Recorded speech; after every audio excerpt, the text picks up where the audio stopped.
ए भुवनेश्वर चारिपाखे चारिटा गिरी धौलीगिरी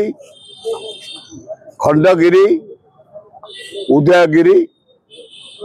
लवणगिरी लवणगिरीटा हूँ सुंदरपड़ा हरिराजपुर मध्य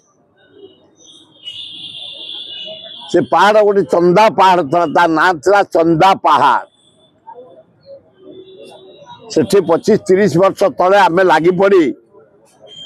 गोटे शिव मंदिर गोटे जगन्नाथ मंदिर गोटे लक्ष्मी मंदिर गोटे विमला मंदिर गोटे हनुमान मंदिर रोड को सुंदर भावे रास्ता करवा सौंदर्यकरण फुटेवा वृक्षरोपण करिया प्लांटेशन करी सौंदर्य भरई दबा ये कार्यक्रम करा जायछि। डॉक्टर तिरुपति पाणिग्राही नेतृत्व में प्राय 10 कोटी टका खर्च सरलानी किसी दुर्वृत्त राति जाई गछ हानिबा पाचेरी भांगिबा नष्ट करिबा राति 12टा गोटा बेले दुर्वृत्त माने हे मोहन सरकार हे खोर्धा जिलापाल कमिशन पुलिस हे डीसीपी खंडगिरी उदयगिरी धौलगिरी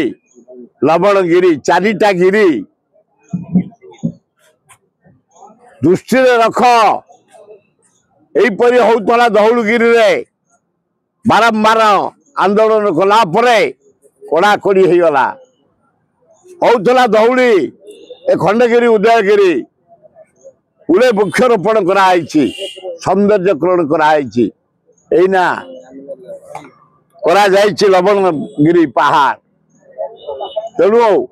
आम डिमांड करुछु सरकार तरफ लवणगिरी पहाड़ रक्षण बेक्षण दायित्व निजे निय पुलिस विभाग सी भंगारुजा कर दुर्वृत्त माने राति रे हजार हजार लोक जाऊँ पहाड़ उपर को ठाकुर दर्शन करने हनुमान विमला लक्ष्मी जगन्नाथ शिव व्यवस्था करने आपण मान जरिया सरकार दृष्टि आकर्षण कर।